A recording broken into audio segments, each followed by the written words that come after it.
حضور صلی اللہ علیہ وسلم کی حیات طیبہ کے آخری ایام میں یہ واقعہ پیش آیا کہ حضور مسجد نبوی میں تشریف فرما ہے، مجمع موجود ہے، اچانک ایک شخص ظاہر ہوتا، شدید و بیاض سیاب، شدید و سواد شعر، اس کا لباس انتہائی سفید صاف، کوئی اس پر دھبا نہیں، داغ نہیں، میل نہیں، بال انتہائی سیاہ چمکدار، گرد آلود نہیں، ولا یعرفہ احد منا، اور ہم میں سے اسے کوئی پہچانتا بھی نہیں تھا، کسی بھی ریت سے خاک سے بالکل آلودہ ہوئے بغیر بال ہیں، تو شاید یہ مدینے کا رہنے والا ہو، تو مدینے والوں میں سے کوئی تو ہوتا کہ جو اس کو جانتا پہچانتا، کوئی نہ کوئی تو گریٹ کرتا اس کو مجمع میں، آؤ آؤ ادھر آ جاؤ، میرے پاس آ جاؤ، کوئی نہیں۔ اور اگر براہ راست باہر سفر سے آ رہا ہے تو کچھ گرد آلود بال ہوتے، کچھ کپڑے میلے کچیلے ہوتے، تو لوگ حیران تھے، اور مزید یہ کہ اس نے سیدھا تیر کی طرح مجمع کو چیرتا ہوا حضور کے عین سامنے جا کر بیٹھ گیا۔ اب لوگ حیران، یہ ہے کون؟ اس کی یہ جرت، یہ جسارت، اور اس طرح دو زانو بیٹھا کہ حضور کے گھٹنوں کے ساتھ اپنے گھٹنے جوڑ دی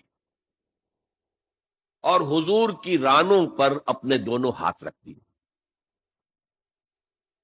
اب سوال کیا، یا محمد اخبرنی عن الاسلام، اے محمد مجھے بتاؤ اسلام کیا ہے؟ حضور نے فرمایا وہی جو میں ابھی آپ کو حدیث سنا چکا ہوں، الاسلام ان تشہد اللہ الہ الا اللہ وان انا رسول اللہ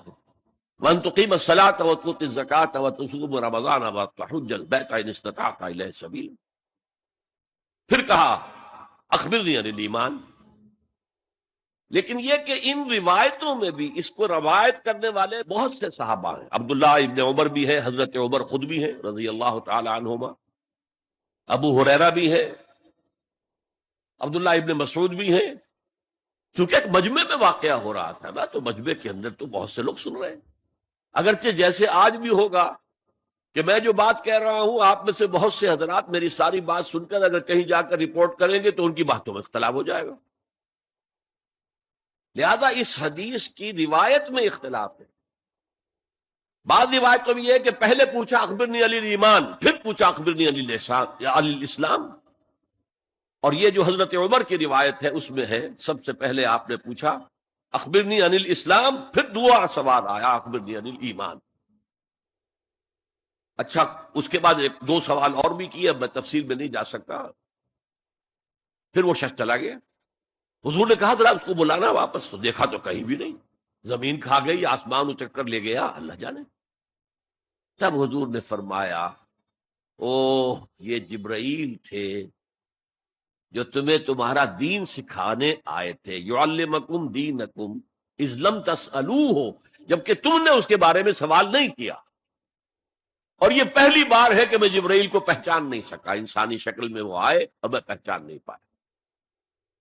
ورنہ اکثر حضرت دہیہ کلبی کی شکل میں آتے تھے انسانی صورت میں، جب بھی حضرت جبرائیل آتے تھے۔ حضرت دہیہ کلبی جو ہے وہ بہت ہی حسین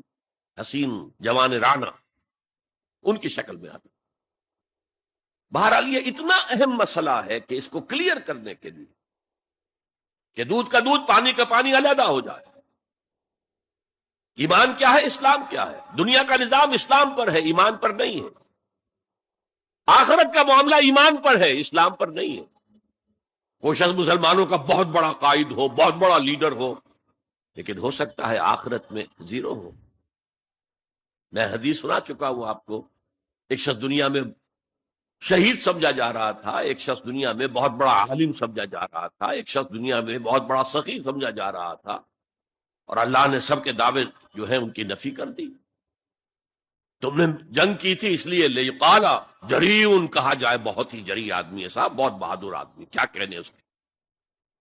لیقال سخی، بھائی بڑا سخی آدمی ہے، سخاوت کے دریا بہا دیے اس نے،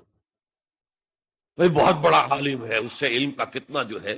لوگوں کو فیض پہنچا ہے۔ وقت قیلا، یہ تمہارا مقصود تھا، وہ مقصود دنیا میں حاصل ہو چکا، تمہاری شہرت کے ڈنکے بج چکے، اب یہاں تمہارے لیے کچھ نہیں۔ اور پھر اللہ حکم دے گا اور فرشتے منہ کے بل گھسیٹتے ہوئے اسے جہنم میں جھونک دیں گے۔ تو وہ اسلام وہاں کام نہیں آئے گا، بلکہ اسلام کیا، اسلام پر اتنی اضافی خوبیاں بھی کام نہیں آئیں گی اگر دل میں ایمان نہیں اور اس کے نتیجے میں نیت درست